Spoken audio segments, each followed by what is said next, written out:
তো বন্ধুরা, এই ফ্রাইড রাইস রান্না করেছি। আপনারা 15 মিনিটে ফ্রাইড রাইস রান্না করবেন। দেখুন কত তাড়াতাড়ি ফ্রাইড রাইস হয়ে গেছে। চালটা 1 ঘন্টা 1.5 ঘন্টা ভিজিয়ে রাখবেন। তারপরে চালটা তুলে এবার ফুটন্ত জলে ছেড়ে ভাতটা করে নেবেন। একটু গরম মশলা ছেড়ে দিয়ে ভাতটা করে নেবেন। ভাত হয়ে গেলে ভাতটাকে রেখে দেবেন। তারপরে সবজি গাজর, বিনস, কড়াইশুঁটি যা থাকবে ঘরে, যা থাকবে ক্যাপসিকাম দিয়ে দেবেন। সব দিয়ে ভেজে নেবেন। একটু গরম মশলা ছেড়ে কড়াইয়ে একটু গরম মশলা দিয়ে সবজি ছেড়ে নেড়ে ছেড়ে ভেজে ভাজা হয়ে যাবে। যখন ভাজা হয়ে যাবে তখন ভাতটা উপরে ছেড়ে দেবেন।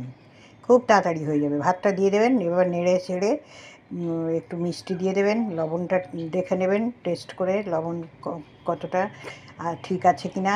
একটু লবণ দিয়ে দেবেন, মিষ্টি দিয়ে দেবেন।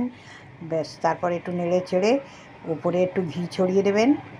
1 চামচ, যেরকম আমার আমি কম দিয়েছি, ঘিটা ছড়িয়ে দেবেন। দিয়ে একদম হয়ে গেল। 15 মিনিটে ফ্রাইড রাইস হয়ে গেল। এইভাবে করবেন, খাবেন, জানাবেন কেমন খেলেন। খুব ভালো লাগবে। কোনো মশলাপাতি, পেঁয়াজ কিচ্ছু না। আজকে নিরামিষ দিনে কিচ্ছু দেওয়া না। এইভাবে কোনো জায়ফলও না, কোনো জয়িত্রীও না, কোনো কিছুই না, কোনো মশলাই না। এইভাবে করবেন, খেয়ে দেখবেন কেমন লাগে, তারপর জানাবেন। কোনো মশলা ছাড়াই, একদম কিছু না দিয়েই, শুধু গরম মশলা দিয়েই এই ফ্রাইড রাইসটা রান্না করেছি। এইভাবে করবেন, খাবেন, জানাবেন কেমন খেলেন। ওকে, ধন্যবাদ। ভালো থাকুন সবাই। টাটা, রাখলাম।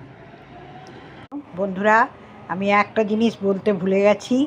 কাজু কিশমিশটা লাস্টে সব কাজু কিশমিশ দিয়ে নেড়ে চেড়ে তারপরে ঘি ছড়িয়ে নামাবেন।